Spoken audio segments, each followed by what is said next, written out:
Hey everyone, welcome to this week's episode of my podcast, Is Breakfast Included?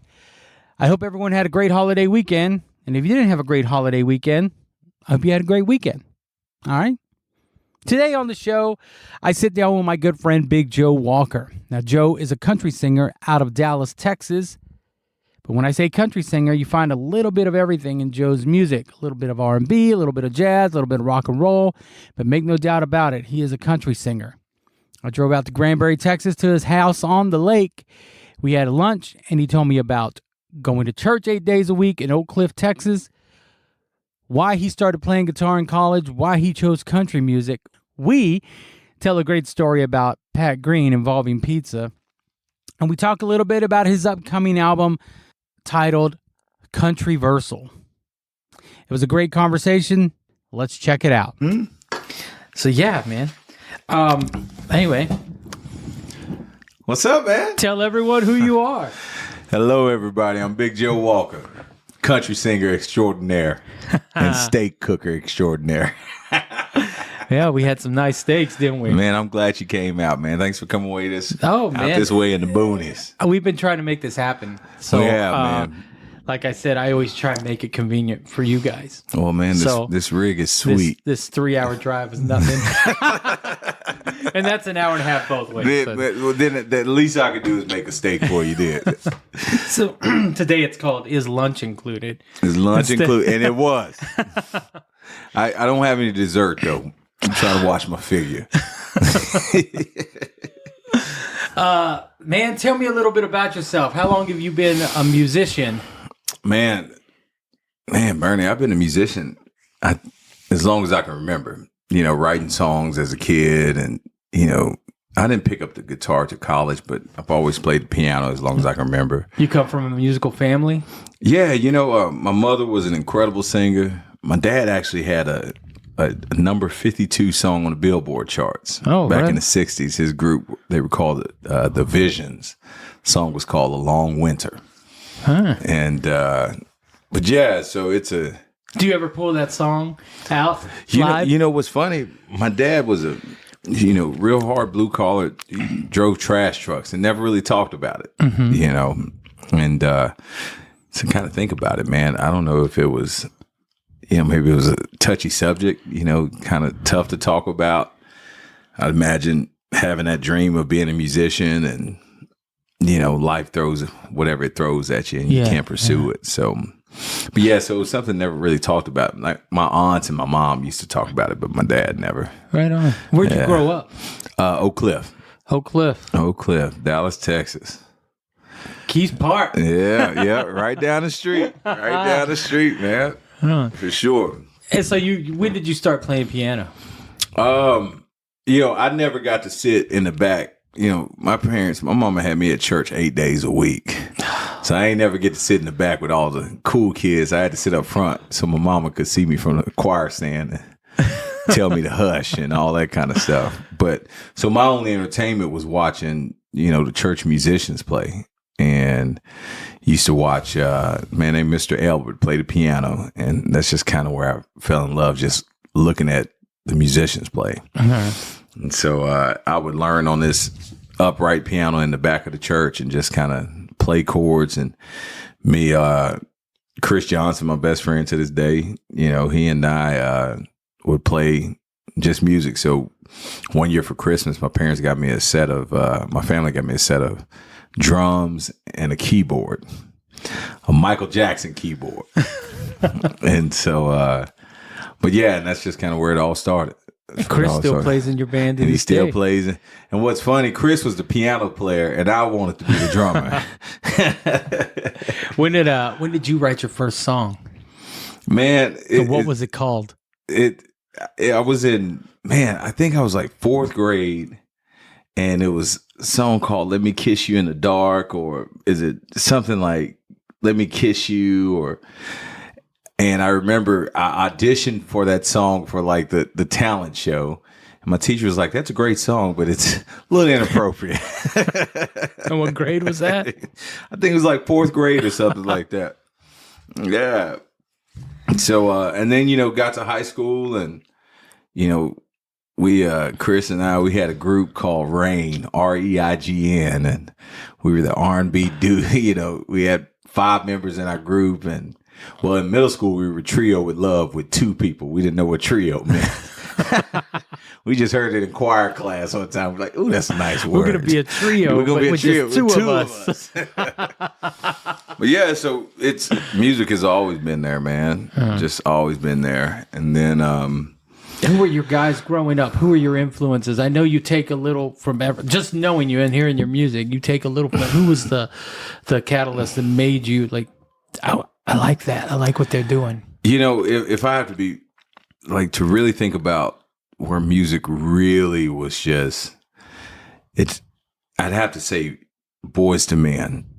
I was so incredibly, like, you know, I don't know, I would imagine, you know, super guitar players would, you know, see like a Slash or, you know, just incredible player or Van Halen or, you know, and be like, oh, that's the moment they knew they wanted to play guitar. Yeah. For me, like seeing Boyz II Men, not seeing them, actually hearing them and hearing the harmonies they were doing, and how I couldn't understand how 4 people could do these lush harmonies that literally held its own without any music. Yeah. And I think that's where my obsession with just harmonies and melodies and, you know, really came from, you know, in the sense of, I mean, they were doing, I mean, you know, you talk about, when you talk about artists, you talk about timeless, right? Like, Yeah.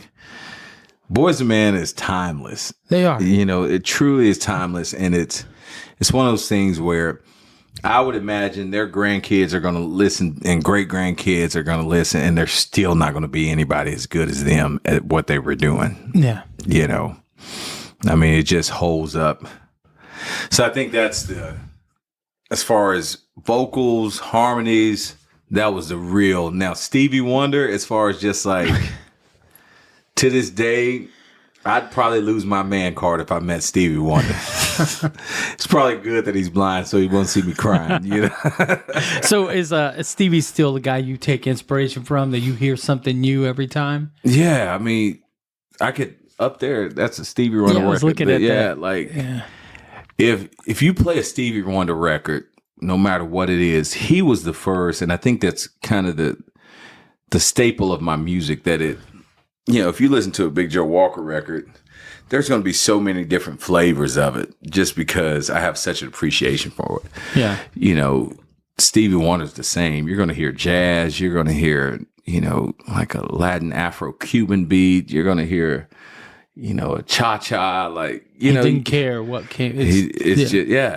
It's just Stevie Wonder. Yeah. You know, and I think that's for me, I think that's the real strong key of incredible artistry, where you can't put an artist into a certain genre, or, you know, if you talk about Stevie Wonder, like, and this is what's so crazy, if you talk about a jazz record, a R&B record, a pop record, he's covered hits in all of those as an artist, you know, not just dabbling in it, like certified hits. Yeah. You know?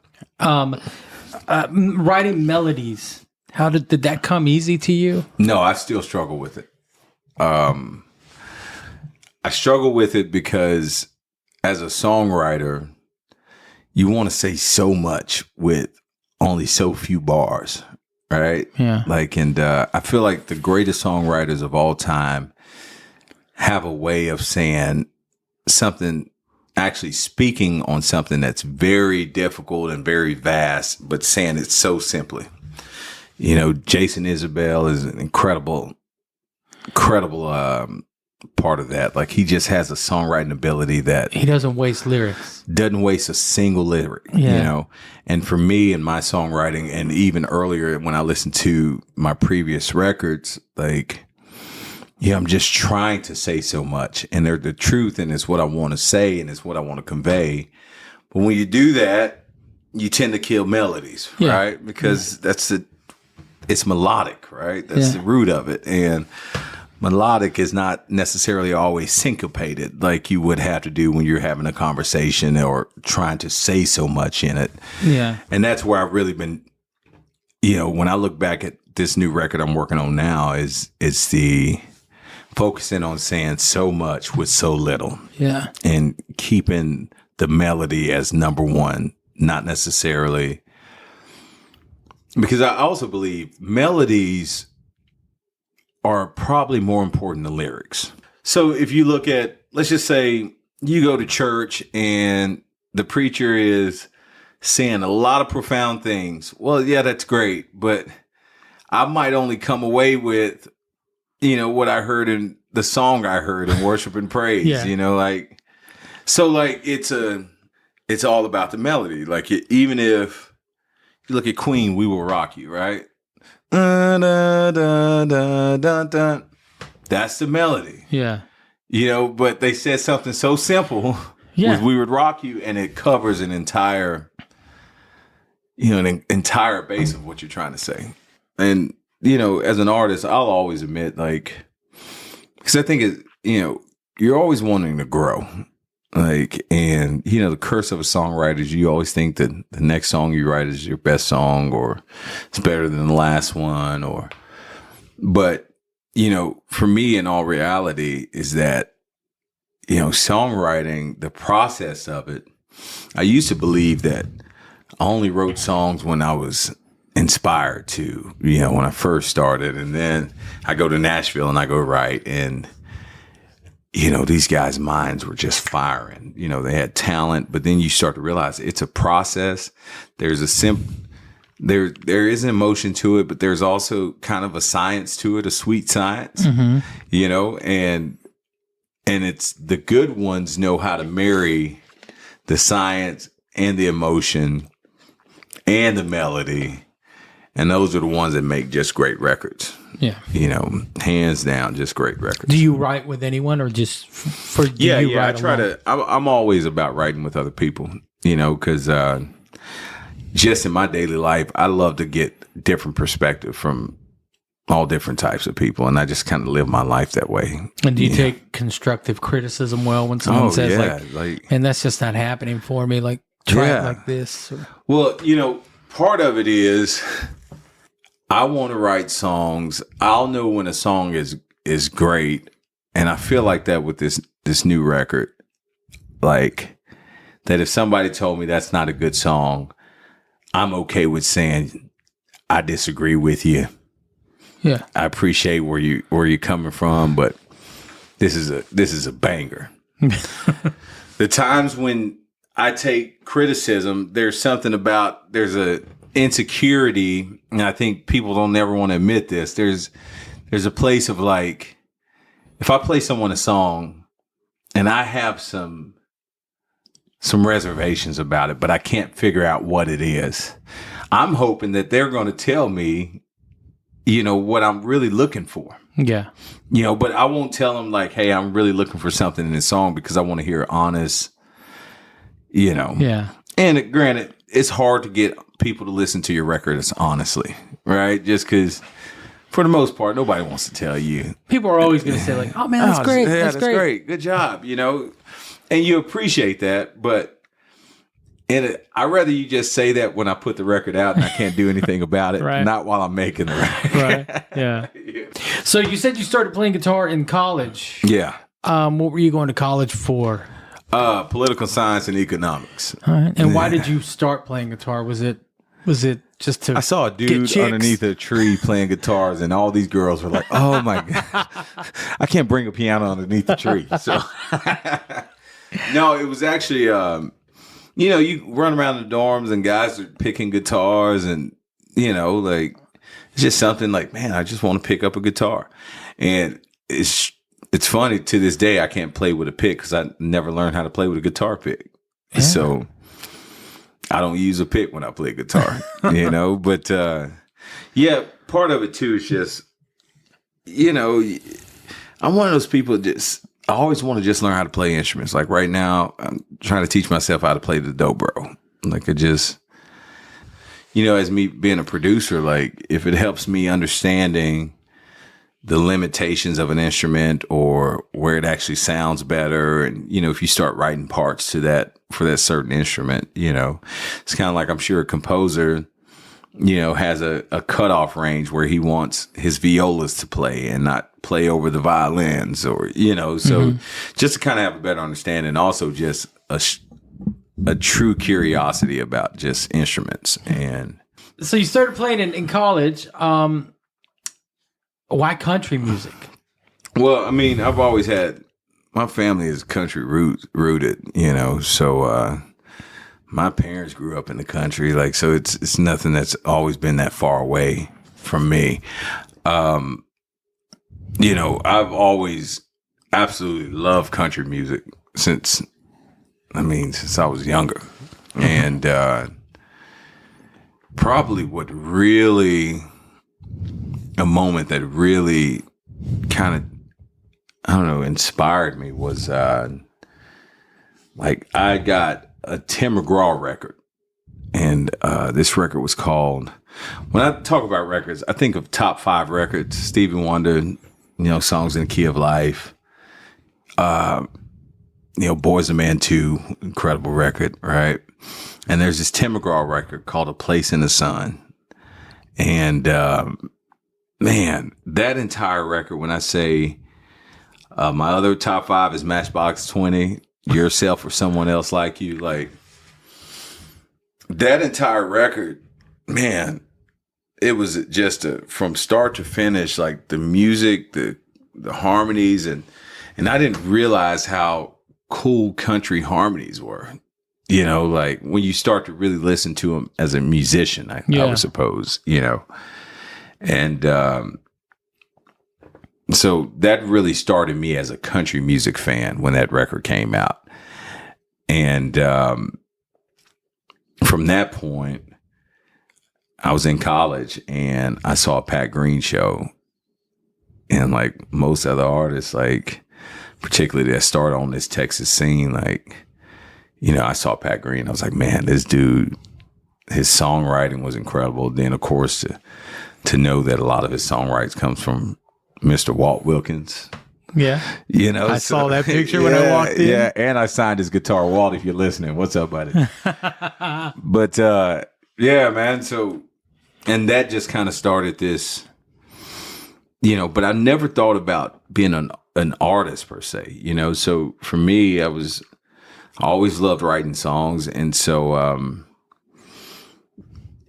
weirdly, my songs just started becoming country records. Like, there wasn't a moment of saying, I'm going to be a country artist, or, it was just the songs were leading me that way because I was singing about what I knew and what I enjoyed. Yeah. And, all right. So like being an artist was never really, something I ever dreamt about. Like, when people talk about, like for me as a songwriter,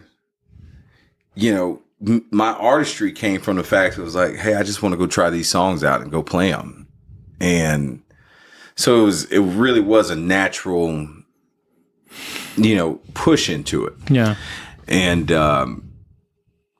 like, and the more and more you do it, the more it becomes like, oh, wow, okay. That's great. So it's just like, even to this day, I'll play songs when I go play acoustic shows. I don't tell people I wrote them. I just play them because I just like to see if there's a reaction, if people enjoy it or not. Like it's almost a sense of you're always, I just believe you should always be working on your craft. Yeah.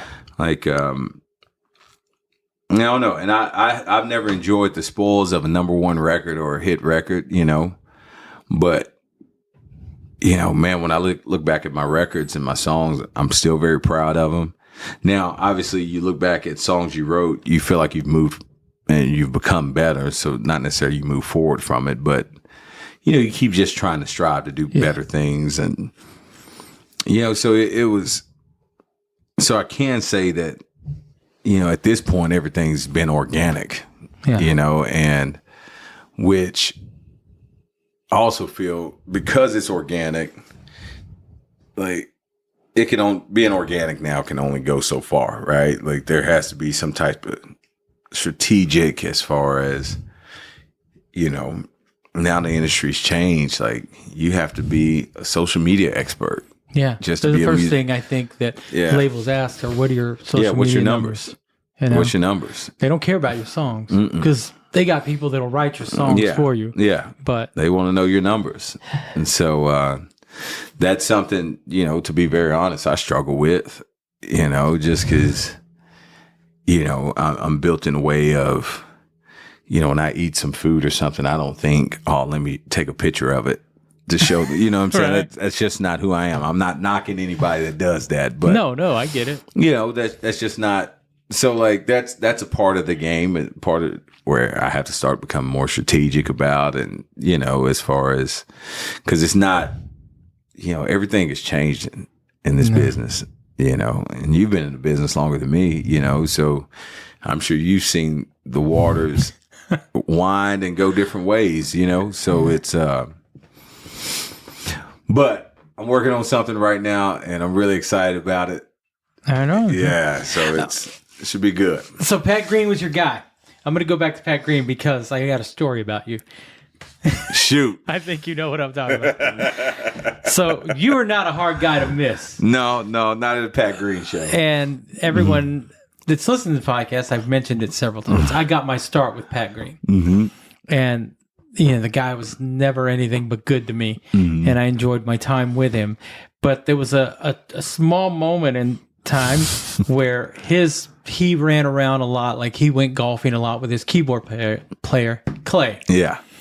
And he was always playing practical jokes on him. And we were at Floor's Country Store. No, not Floor's. We were in Austin at Nutty Brown. And he ordered a pizza for Clay to be delivered in the middle of the show.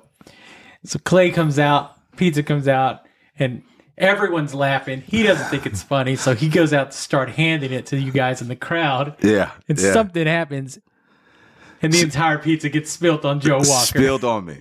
The entire pizza. I didn't know you, but when I met you, that's the first thing I told you. I was like, you're the guy that Clay spilled the pizza on. The whole pizza, y'all. And it was hot, too. Because everyone started reaching, for the pizza. And mind you, I don't know if you've been to a Pat Green show. There's no drinking involved in any of his shows. None whatsoever. Yeah, so everybody was reaching for that pizza, and it plopped right on my shirt. Yeah. But Pat was real cool because he sent Brad to come get me and offered me at anything I wanted from the merch table. And so I countered offered with Pat. I had a demo. I said, I want you to listen to my demo. I know he ain't listened to it. And I took a couple shirts. Why not, right? Yeah. Do you have the relationship with Pat? Yeah, man. Dude, I tell you what, what's really cool is about, I'd say the Texas scene is that I think what everyone was drawn to, not just musicians, but fans, is just that there was a sense of camaraderie that was, at least from the outside looking in, like there was a lot of like, oh man, I bet Pat and Corey have a great time. I love to go drink a beer with those guys, and like, and truthfully, Pat is that guy and Corey's that guy, nicest guy in the world. And so it's so cool. Like when I kind of became, I guess kind of inside the circle, necessarily not outside looking in, but becoming an artist, like you got to meet a lot of these people that you were fans of and you thought, oh man, those are great guys. And, and most of them that you meet are like that. Yeah. Because you want to believe Pat is the guy that you hear in the songs. Yeah. And it's, for me, it conveys that. I'm not lying when I say this. I didn't know who Pat Green was. Yeah. When I got that gig.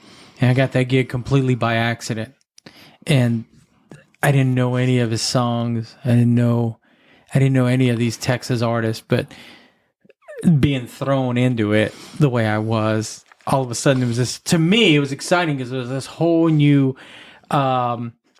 world of music that I'd never heard. I'd never heard red dirt country or Texas. I didn't know what any of that meant. Yeah. And so I immersed myself in it and, met Jack, who I went to work for shortly after that, who's still, I consider him a very good friend. Pat, like I said, those 3 years I did with Pat were probably, I take everything I learned in those 3 years still with me here 16 years later. Yeah.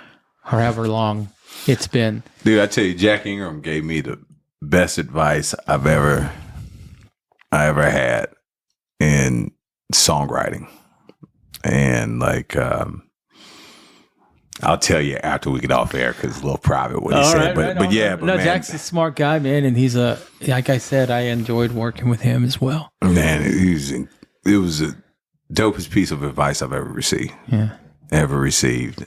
Yeah. He also not the most serious guy you could be around. No, half the time. And that's why it threw me because we've opened for Jack for a couple times. Our first time at Green Hall, we opened for Jack, and Jack he enjoys himself. He does. He's a good guy. Yeah. So like it was great because went up to Jack and we were talking, but this was after we played Billy Bob's. We were playing on the front stage, and Jack was at the main stage, and just kind of talking about songwriting. And just to paraphrase it, he's just like, "Man, you got to be honest with your songwriting." And I was like, "Oh, well, you hear that all the time, right?" Yeah. So really, I kind of arrogant of me, I kind of just let it just roll off. Yeah, like I thought he was just kind of giving me a, just kind of a cookie cutter answer to songwriting. Yeah. He's like, no, he stared me dead in my eyes. He's like, no, you're not understanding what I'm saying.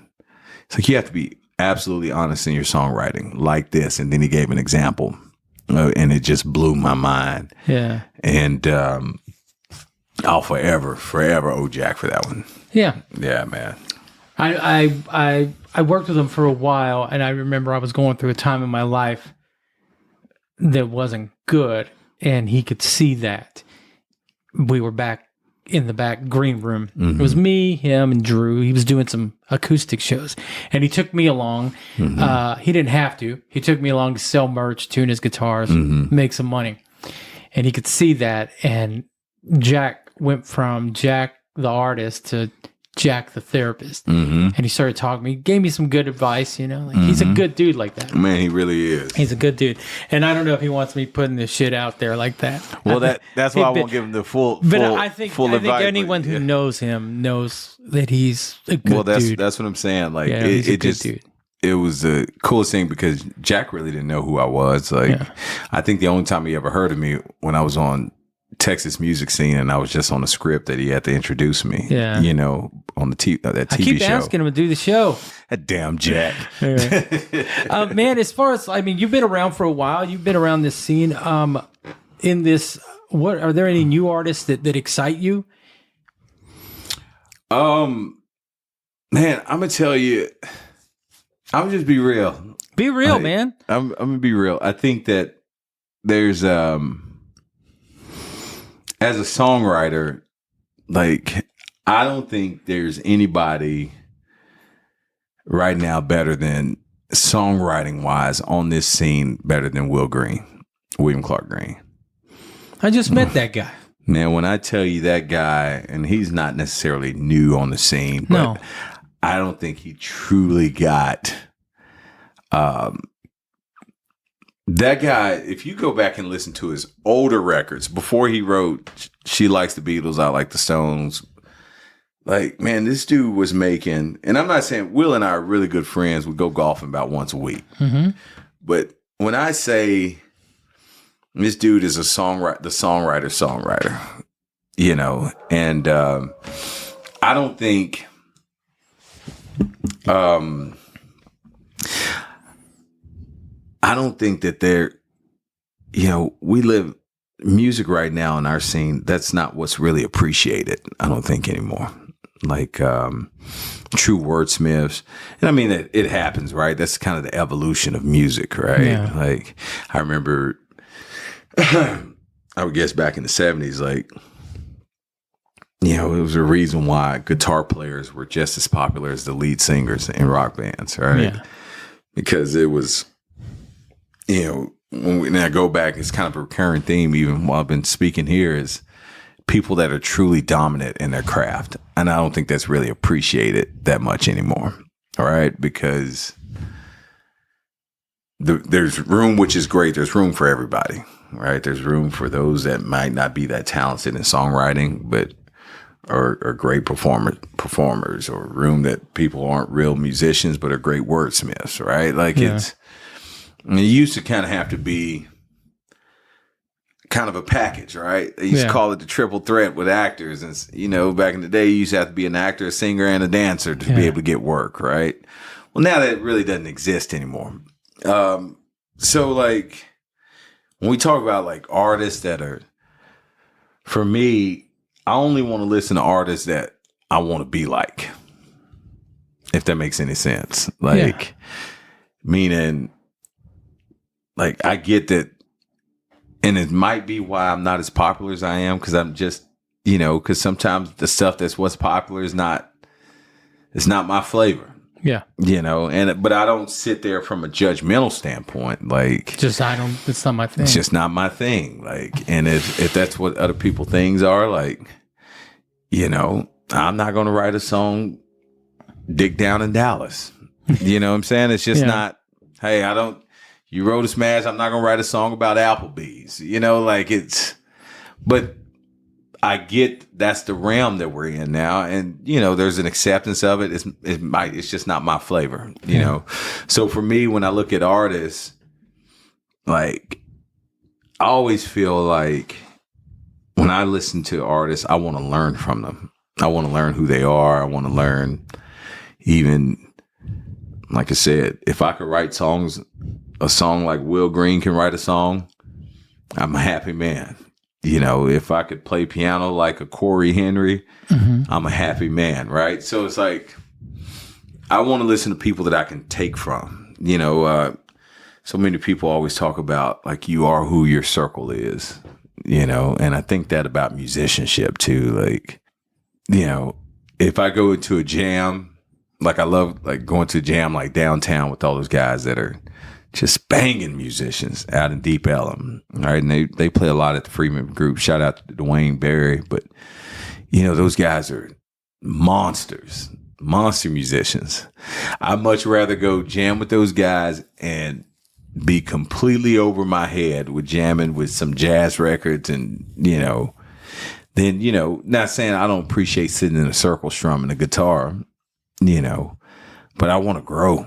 Yeah. You know, and so when I talk about, as far as like artists that I'm really just into, it had to be, you know, that's coming out of our scene. It has to be about songwriters, you know, because truthfully, I think that's still the true essence of our scene, is the ability to write, you know, good songs. Doesn't mean that they have to be hits, you know, but you know, I mean, like we were talking about Isbell earlier. He hasn't had any hits. No. But he writes all the best songs. But he writes the best songs in the world. It's just, you know, if I could, I tell you, for me, the only person that I feel is a songwriter and hit maker, all in one, in the sense of, like, from start to finish, I have to give it to John Mayer. I think people sleep on how great of a songwriter that dude really is, you know, and yeah, I agree. Like, I mean, that guy writes incredible music. And it's one of those things where, like, his new album right now, like, I was playing it. Yeah. He just wrote an album that could have come out mid to late 80s. Yeah, and it's banging. It's banging, right? Like, I keep telling people, check out that second track. Oh, man. Shouldn't matter, but it does. Oh, man. That song. That one right there. Anytime I listen to that last verse, I get goosebumps. Should have been busy naming baby number 3. Oh, man. It's such a... Yeah, I agree, man. I'm telling you, that dude is a beast. To have a small repair shop. And in my hometown, it didn't last long. But I would always be playing John Mayer. Yeah. And if it wasn't playing on the speakers, I had that live at Nokia where he did the acoustic set, the trio, on my TV in there. And I used to get so much hate. Yeah. People would come in there and just hate on me. Oh, I think it's one of those deals. You gotta hate what's hot. Like, people hate Tom Brady, but everybody would want Tom Brady as their quarterback. Even the Cowboys. Even the Cowboys. I'm telling you. So, and I'm a diehard Cowboy fan, right? But that's the. And I don't make records. I don't make music. Loosely, I'm a musician. Right. But I'm a music fan. Right. Like, I love listening to music. I love discovering new music. And what I see now is people writing to target a certain, not a demographic, but like, okay, this is hot right now. I'm going to write about that. Right. This is hot right now. And we can't write about that because that's so last month. Exactly. And I've been here's the deal. I'd be remiss to say that I wasn't a part of that, right? Like, because there's a strong fine example of a thin line being true to your craft and trying to make a living with your craft. Yeah. Right. And there's very few people in this world. Like, look, man, I can't complain. Now, have I had a lot of success? When you think of terms of success in music, you probably say no. But does Joe Walker make a decent living just doing music?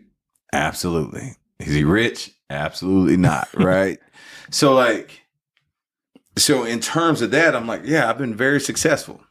But that line that you write is like, okay, I could just make an acoustic record of pianos and sad songs and, but I can't go play those live all the time. Right. Yeah. So but mine is not necessarily about selling records. It's about, because I'm a fan of music, I'm like, shit, I want to make a Chris Stapleton record today. It's more of and that's why it's so, when I talk about only listen to people that I want to learn from or imitate, because at least you're getting good stuff out of it. Right. Yeah. So if I hear a bluesy record and it's, Chris Stapleton, I might go in the studio or start writing a song, and you're having to tell yourself to get that song out your head because it inspired you to go in a certain direction. Right. Yeah.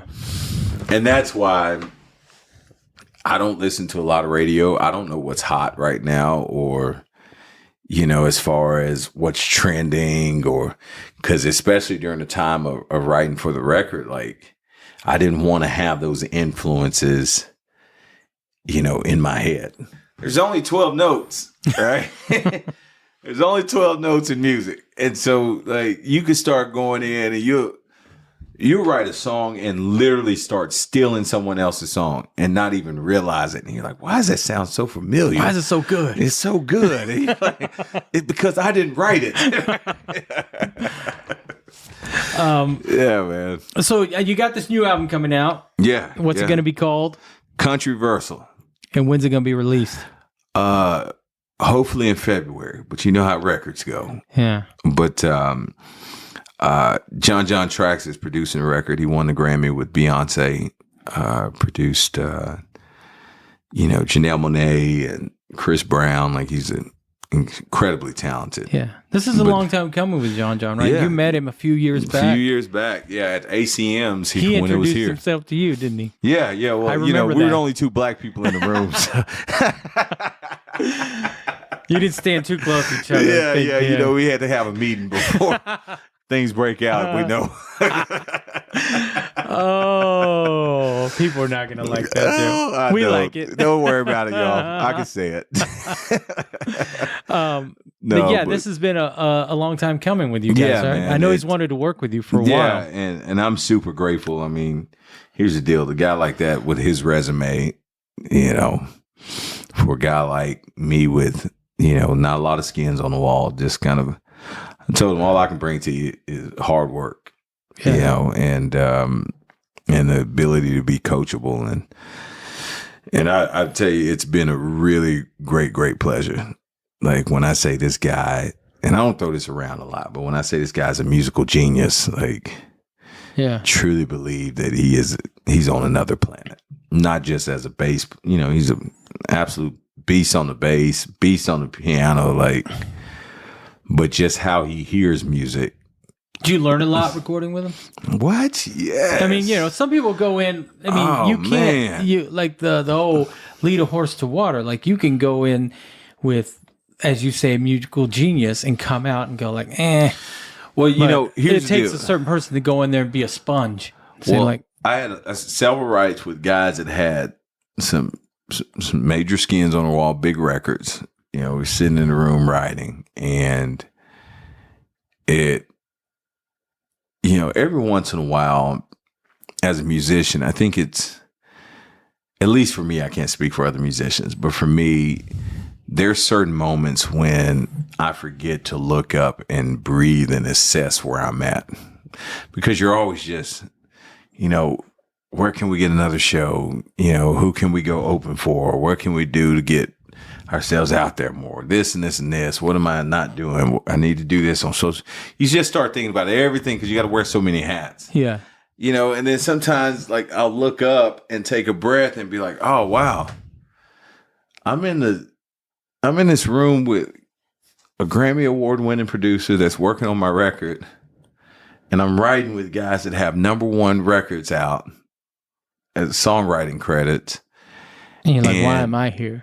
Yeah. And so when I realized that, all of a sudden, it's hard to be yourself writing, right? Because it's like, I haven't achieved that, like, oh man, well, I don't know about this, so there was a revelation of like, no, you're in this room because you worked hard too. Yeah. And you work on your craft hard too. And you might not have those skins and you might not have those accolades, but you are a musician, you are a songwriter, so get in there and be that. Yeah.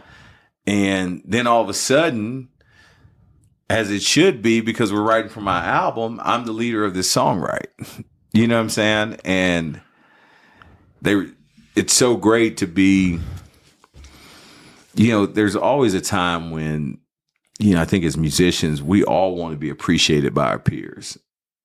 And maybe that's with every industry, but particularly in musicianship, like, because we do know the eye rolls, we do know the snark things that are said. Like if you get lucky with something, or, oh, this person just wrote something tongue in cheek and now they're a celebrity. And, so you always want to be known as a person that worked hard and paved their way. And,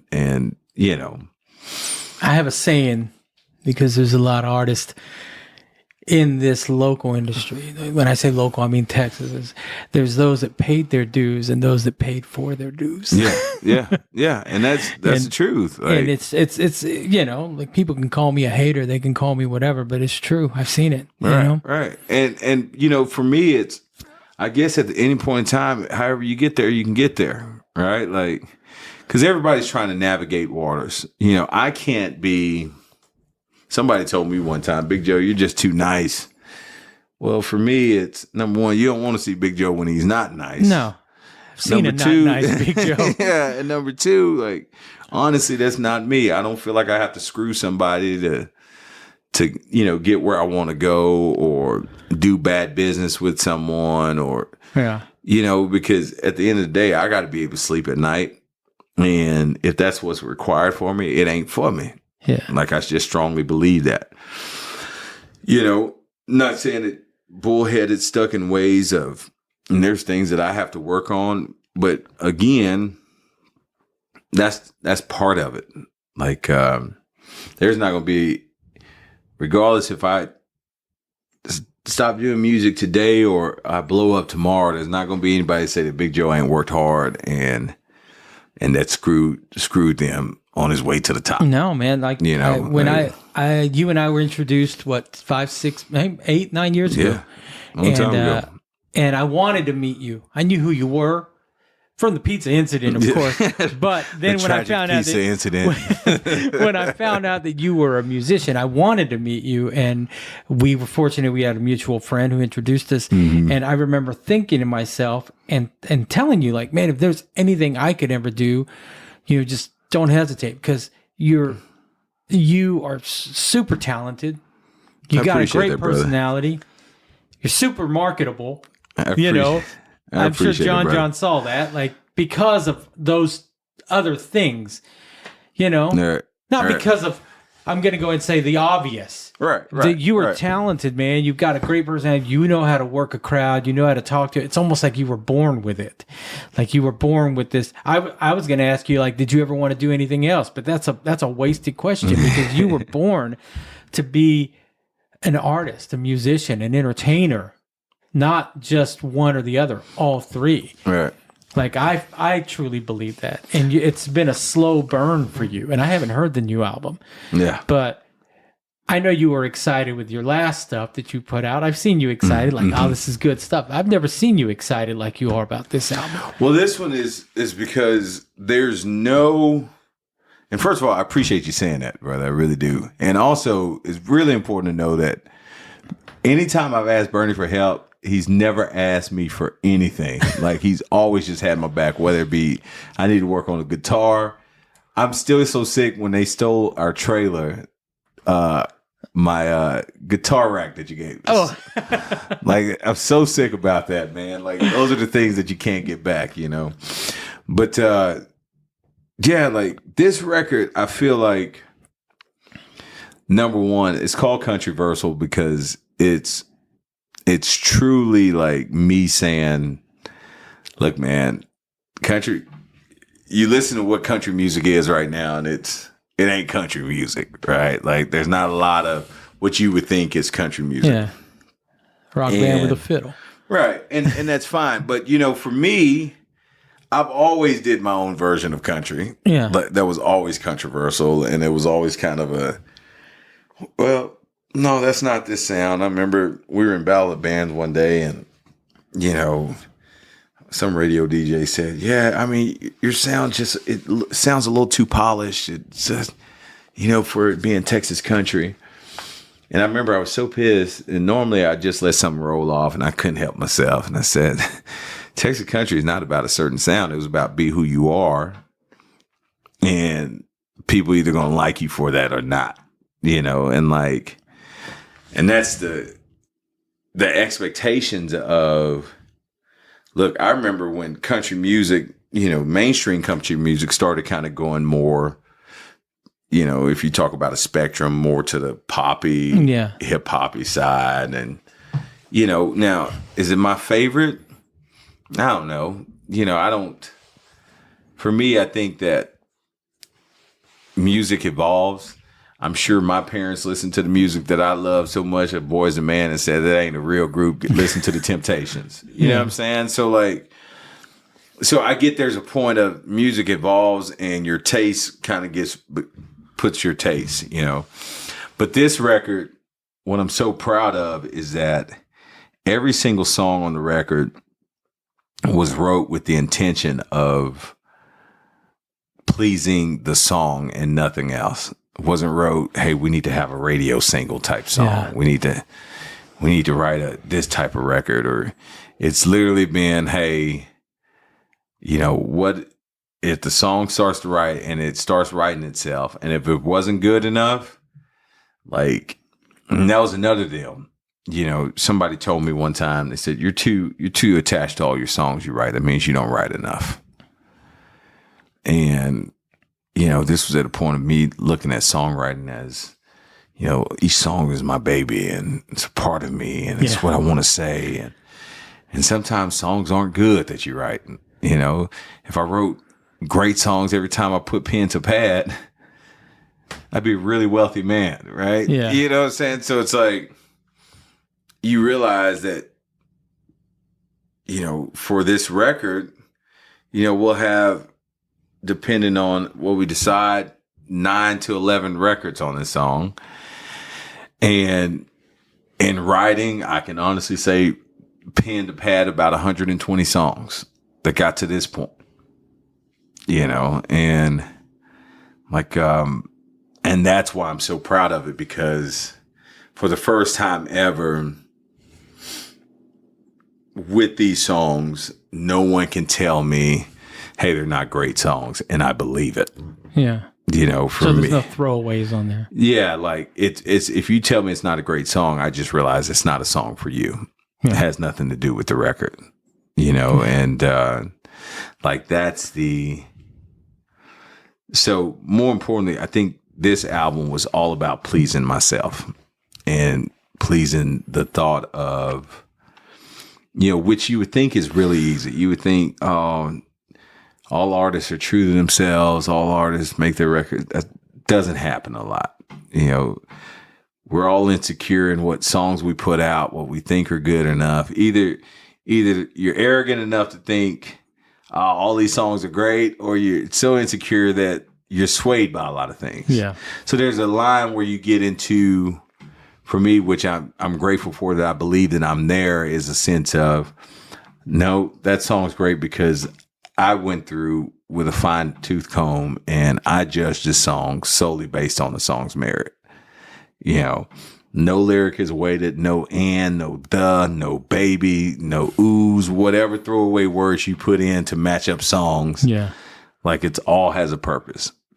Right on. Yeah. Well, right on, man. Yeah, man.